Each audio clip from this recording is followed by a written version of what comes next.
The Wonderful Wizard of Oz by L. Frank Baum. Chapter 6. The Cowardly Lion. All this time, Dorothy and her companions had been walking through the thick woods. The road was still paved with yellow brick, but these were much covered by dried branches and dead leaves from the trees, and the walking was not at all good. There were few birds in this part of the forest, for birds love the open country where there is plenty of sunshine. But now and then there came a deep growl from some wild animal hidden among the trees. These sounds made the little girl's heart beat fast, for she did not know what made them, but Toto knew, and he walked close to Dorothy's side and did not even bark in return.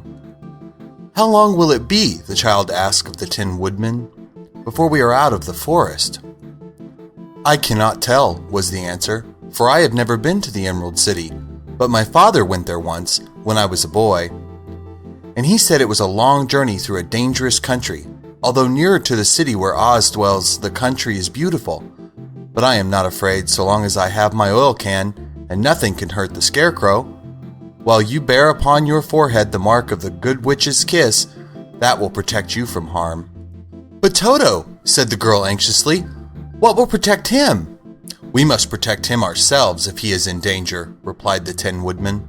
Just as he spoke, there came from the forest a terrible roar, and the next moment a great lion bounded into the road. With one blow of his paw, he sent the Scarecrow spinning over and over to the edge of the road, and then he struck the Tin Woodman with his sharp claws.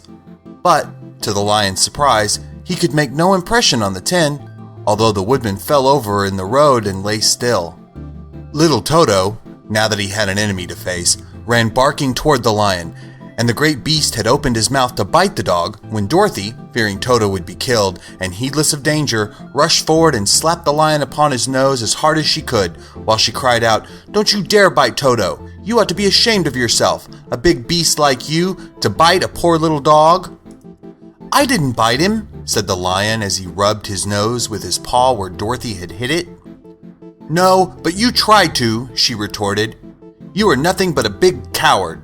"I know it," said the lion, hanging his head in shame. "I've always known it, but how can I help it?" "I don't know, I'm sure. To think of your striking a stuffed man like the poor Scarecrow."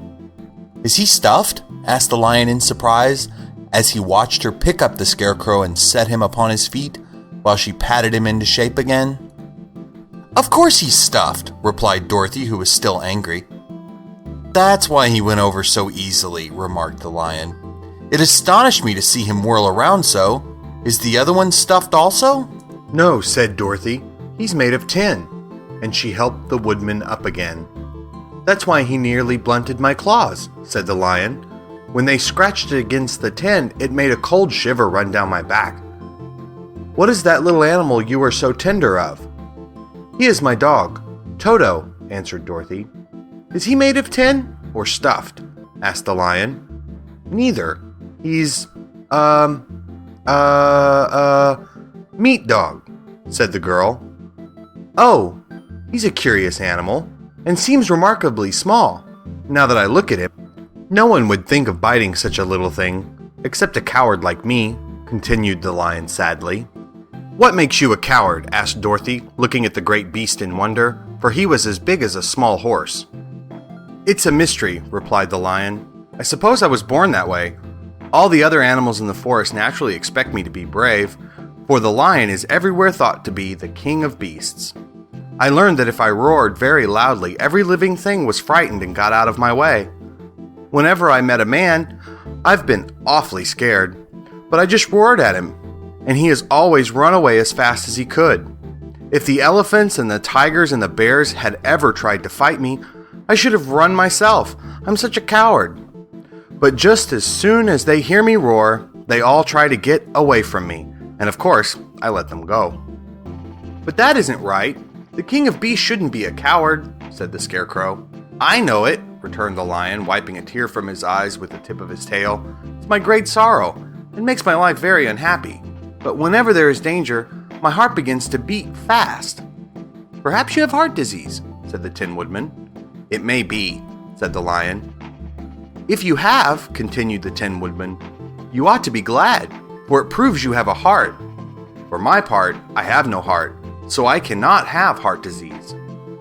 "Perhaps," said the lion thoughtfully, "if I had no heart, I should not be a coward." "Have you brains?" asked the Scarecrow. "I suppose so. I've never looked to see," replied the lion. "I am going to the Great Oz to ask him to give me some," remarked the Scarecrow, "for my head is stuffed with straw." "And I am going to ask him to give me a heart," said the Woodman. "And I'm going to ask him to send Toto and me back to Kansas," added Dorothy. "Do you think Oz could give me courage?" asked the Cowardly Lion. "Just as easily as he could give me brains," said the Scarecrow. "Or give me a heart," said the Tin Woodman. "Or send me back to Kansas," said Dorothy. "Then, if you don't mind, I'll go with you," said the lion, "for my life is simply unbearable without a bit of courage." "You will be very welcome," answered Dorothy, "for you will help to keep away the other wild beasts. It seems to me that they must be more cowardly than you are if they allow you to scare them so easily." "They really are," said the lion, "but that doesn't make me any braver, and as long as I know myself to be a coward, I shall be unhappy." So once more the little company set off upon the journey, the lion walking with stately strides at Dorothy's side. Toto did not approve this new comrade at first, for he could not forget how nearly he had been crushed between the lion's great jaws. But after a time, he became more at ease, and presently Toto and the Cowardly Lion had grown to be good friends. During the rest of that day, there were no other adventures to mar the peace of their journey. Once, indeed, the Tin Woodman stepped upon a beetle that was crawling along the road and killed the poor little thing. This made the Tin Woodman very unhappy, for he was always careful not to hurt any living creature. And as he walked along, he wept several tears of sorrow and regret. These tears ran slowly down his face and over the hinges of his jaw, and there they rusted. When Dorothy presently asked him a question, the Tin Woodman could not open his mouth, for his jaws were tightly rusted together. He became greatly frightened at this, and made many motions to Dorothy to relieve him, but she could not understand. The lion was also puzzled to know what was wrong, but the Scarecrow seized the oil can from Dorothy's basket and oiled the Woodman's jaws, so that after a few moments he could talk as well as before. "This will serve me a lesson," he said, "to look where I step. For if I should kill another bug or beetle, I should surely cry again, and crying rusts my jaws so that I cannot speak." Thereafter he walked very carefully, with his eyes on the road, and when he saw a tiny ant trolling by, he would step over it, so as not to harm it.